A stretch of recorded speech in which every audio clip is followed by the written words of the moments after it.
See, just the Four Noble Truths in its three turning. And this ascetic haven't even contemplated in the three turning. And yet, one of them, Kondanya, has become a Sotapan. So, this particular Dhammacakkappavattana Sutta, the first sermon, is very, very amazing and beautiful. Like I shared with you in the year 1972 or 73, I forgot around that time, when I received the book, the first edition of Chiravan Kesari, the late chief, Kesari Dhammananda. Then I flipped through the red book. I saw what my mother is doing was traditional Chinese belief and tradition, nothing to do with the Dhamma. I was full of joy because I thought what my mother do if that is Buddhism, I forget all Buddhism because can bargain on. I make offering, you in return bless my children, help them to pass exam or do well in study and all those things, or ask for good health and all those things. So at that time, if that is Buddhism, I say I cannot accept. Then when I saw this one, I was full of joy. Oh, means what my mother do was not the teachings of the Buddha. Then I started to get interested in what the Buddha teach. Then I read further, then I saw the Four Noble Truths. You see, that Four Noble Truths that I saw is a summary. I didn't even hear the full version, or what they call the three turning version. And yet, at that time, my nature shined forth. Straight away inside, deep inside, rejoice. No need to search, that's it. Nobody 2,600 years ago can come out with this summary after he gained his enlightenment. I even said my nature, even if I were to become enlightened, I can't summarize all of my understanding into just one noble truth. That's why I say this one is the essence of the Buddha's teaching and is the secret of life. It explained to me clearly all of life, both mundane and supramundane. That's why it has such impact. So if you have your past, the moment you read this or you heard about it, you awaken. So for me, I knew, no doubt, that's it. That's why after that, when I entered the university 1 year later, after lower six, after I finished my upper six, I remember 1975, May, beginning of May, I entered MU. The first day, somebody told me that there is this chief Reverend Kesri Dhammananda coming to science faculty to give a Dhamma talk. So I was full of joy when I listened. First time I saw a monk in full bald shave and speak so eloquent English and so scientific his talk. So I was full of joy. Then I went forth after the Dhamma club, the Dhamma talk to ask for his address. Then after that, not long, I get my motorbike from Alaska sent down.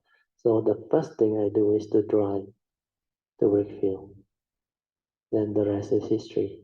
When I was approaching Wakefield, very strange. It was 8 something, I think, coming to 9 o'clock. That was the morning chanting. Then the Pali chanting. I hear the vibration like very familiar. So I was full of joy. Then when I went there after I parked my motorbike, first time I saw Buddhist temple with the Rupang. So I pay my respect. Then I went and joined in the chanting. So when I joined the chanting that time, very strange. I like can follow. Then I have the card that they give, the chanting card they distribute to all devotees. So not long, very fast, I become like very familiar with the chanting. Yeah. That's why a lot of strange things happen. Then I started to visit a book library. Then I received a lot of free booklet and I started to read. Then I saw in the book library, they have this Dhamma book.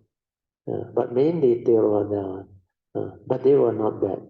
Some of the series, the author were quite good. Then the small booklet are mainly Chiravana. That's why after I read those things, I felt like joy because first time I start to understand Buddhist teaching. Then later on I attended the talk. Chiravana got Friday talk, got Sunday talk. Then later on I went back. The first day I met him, after I heard the talk, I went back and meditated. I don't know how to meditate. But the moment I sat, I thought half an hour, I looked at the clock, the watch, 4 a.m. in the morning. I've been sitting there for 4 hours, no pain, nothing, and I don't know it was 4 hours. Well, my mind went into the formless, not jhana. I didn't go into jhana. He penetrated the formless mind. Because he said, look inside. So he pointed to the brain. So I thought mine is at the brain. So I look inside. So when I was looking inside, actually, as a science student, I'm very good at concentration. If I want to study something, I fully committed on. I can concentrate. I can study whole night on. So what happened was when I come to that type of meditation, very easy. I got nothing to do. I just look inside. Then it was blank, nothing. Then suddenly I saw a bright spot, very small bright spot shining. So I tell myself, what is this?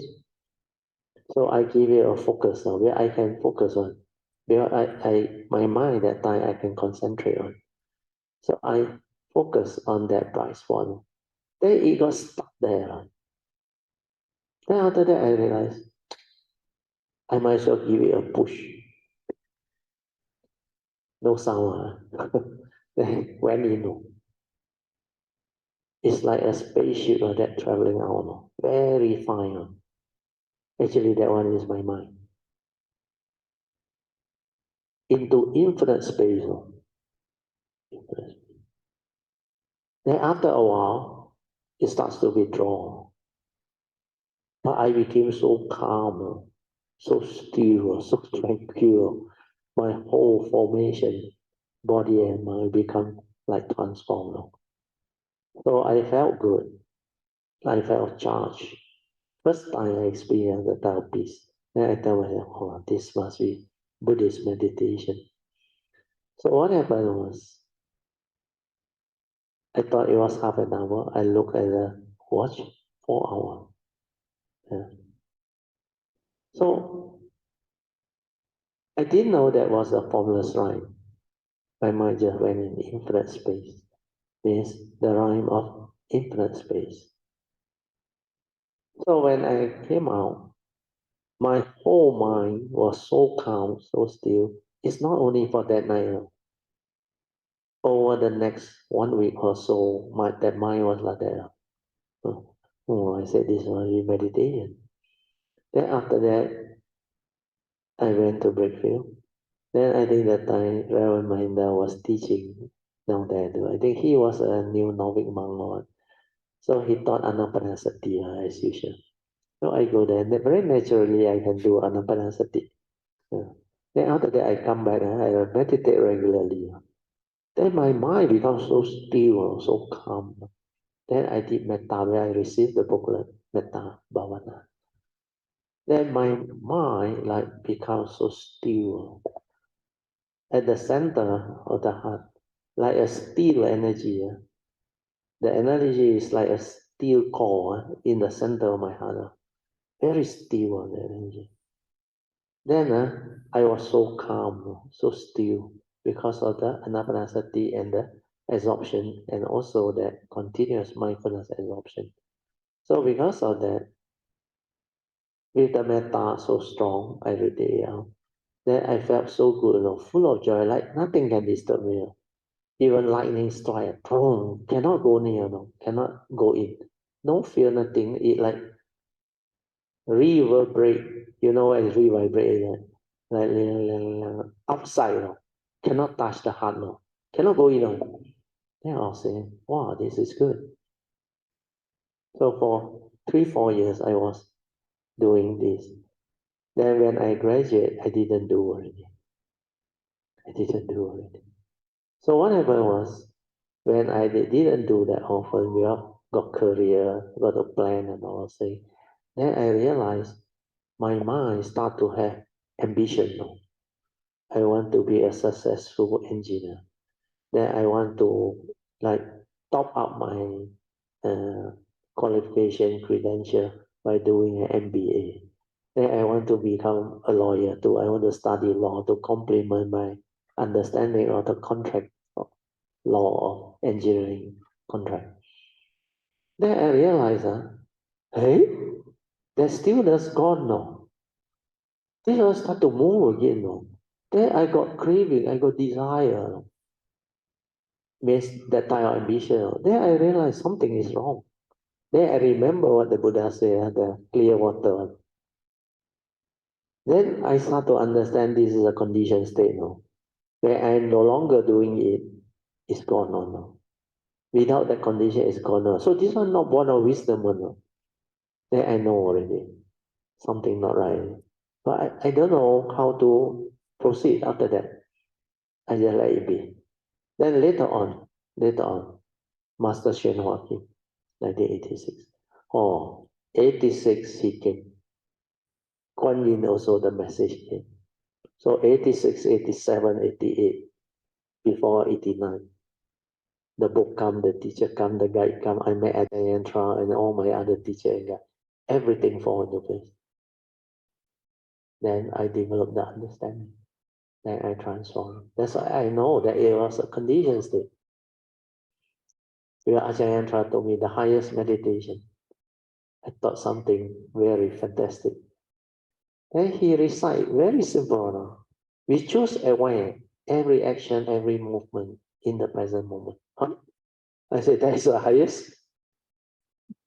Then I realized I have not done it. I want all the time anapanasati and this absorption thing. Calmness, stillness, all this. Then I tried. Really, I realize I hardly can maintain for 5 minutes of awareness in a day unless I'm in anapanasati. Then I realize this is not the way. That's why I release the energy out. Then I follow Ajahn Yantra's instruction. He even asked, who want to promise? So I didn't know. I thought promising, I put up my hand. After that, 2 of us, I remember with him. After that, he said, you promised the Buddha, not only me. You promised the Buddha, you dare to break or not? You sure dare not? Anyway, I was full of joy. Then I do. That's why I told you, I do. I determine. Of course, Xuan Hua also helped me build the 10,000 miles. Then when I determined to be aware, I told you the awareness go to the heart there until the energy build up, then it will open up. Then it keep on aware. So that's how I started. Then within 2 weeks, the sati came, the awareness came. And only I understood what sati is. The pure awareness without any word, any concept. That's why all this started. And nobody taught me. I just do and I find out. Then I realize what they say. Then I start to see my subtle mental intention, my motive, my whatever. Last time I never see. Then only I understood why the Buddha said living beings are ignorant. At first, very snobbish, or very Howlian. A university student, top my school in my state, and we are the cream, the top don't know how many percent of you can enter NU and study engineering. So we say, how can you say we are ignorant? So that time, really very arrogant. The word is arrogant, not snobbish. Snobbish is the rich widow or lady on. This one is arrogant. Yeah. Then after a while, when I saw all this, I started to understand what the Buddha meant by avijja, ignorance. Really full of ignorant delusion. Why? Everything I do, I realize always got motive or no, got reason or no. If don't benefit me, I don't want to do or no. If it's not related to me, I also not interested or no. Oh. Then I realize everything that I desire for has a motive, like want to study MBA, want to study law, is what? For my career and all those things. Then I saw all this. Every moment, every instant, there is no pure thought, no virtuous thought. It is in fact all the worldly way of thinking. Then I realized this is why the Buddha said we are ignorant. You can be a top student. You know all of chemistry, physics, which I score in the school. But then when it comes to spiritual understanding, I am really very primitive. Like I don't understand because I don't know how to take care of mine. And I saw all this. Then I knew this is not the way to live life. Understand? Then the evil root, everything, you can see one. Greed is the evil root. Selfishness is the evil root. Emotional negativity, that bosong, unhappy feeling when you cannot get. So the first noble truth reality, I start to see them more very clearly. That's why after that I became different. Then I look second noble truth, the cause of rising suffering, craving. Then I put to test. That's how I came to know the two aspects. Because he said 5 aggregate form my mind. Nobody write anything else. They only quote the 5 things. Rupa, Vedana, Sanya, Sankara with the translation. But what are they? Because to understand, I must find out. Then when I understand what is this 5 aggregate, then I can put to test. That's why the first two aspects of 5 aggregate for my mind, I contemplated and I realized that is what it is. Well, I inquire very simple. I say, I don't know. I cannot understand. I want to find out. The Buddha said, you are the form and the mind. Then the form I know is a physical form. So the first aspect, very easily I get it. A human being. Then I test. If I attach, grasp, cling, have craving to have this form, forever young, don't get old, don't get sick, don't die. Impossible, understand? Yeah, this one go the way of nature. I saw the 5 daily contemplation. As I understood, I said, yeah, this first aspect must be the 5 aggregate. Then attach feeling. If I attach to feeling, I want pleasant feeling. When there is no condition for it, unpleasant feeling arise, I suffer. Understand? Then if I attach to what I perceive, I also suffer. Then if I attach to my views, opinion, and thinking and emotion, I also suffer. Then if I attach to all the consciousness that arise, means the scenery, the whatever that I perceive through my consciousness, if I attach and cling, I suffer. Oh, I say, this is beautiful. Then after that, I realize every moment of consciousness, there is also the form in the mind. Because later on, when I developed mindfulness, I saw it, how the external form went in. Before I perceived through memory, there was none. That's why the direct seeing was there already. But people cannot understand, people cannot see. Then I understood. That's why the two aspects, no book right. I dare to tell you. Then I put to test. Wow, really, same as the first aspect, except now is external form, external rupa, that perception brought in. That's why I say that is a sense data that enter the mind, the mundane mind, the thinking mind. So this is how it all started. Then the rest is history. After I developed the daily mindfulness, I saw all this. I understood. That's why I have been telling you all, unless you develop the daily mindfulness, you cannot see one another. That you don't stand a chance at all. Like the Buddha said, the heedless eyes it did. Your stability of daily mindfulness must be very stable until in the midst of life. Every moment, every instant, you are heedful. Because the moment you are heedless, you are accepted. You don't stand a chance.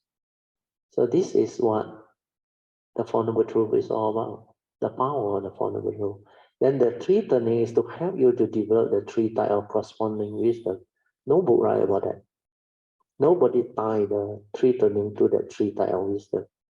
The Theravada tradition got the three type of wisdom: Suttamaya Panya, Chintamaya Panya, and Bhavanamaya Panya. They have this, but they cannot tie to the three turning. Understand? Yeah.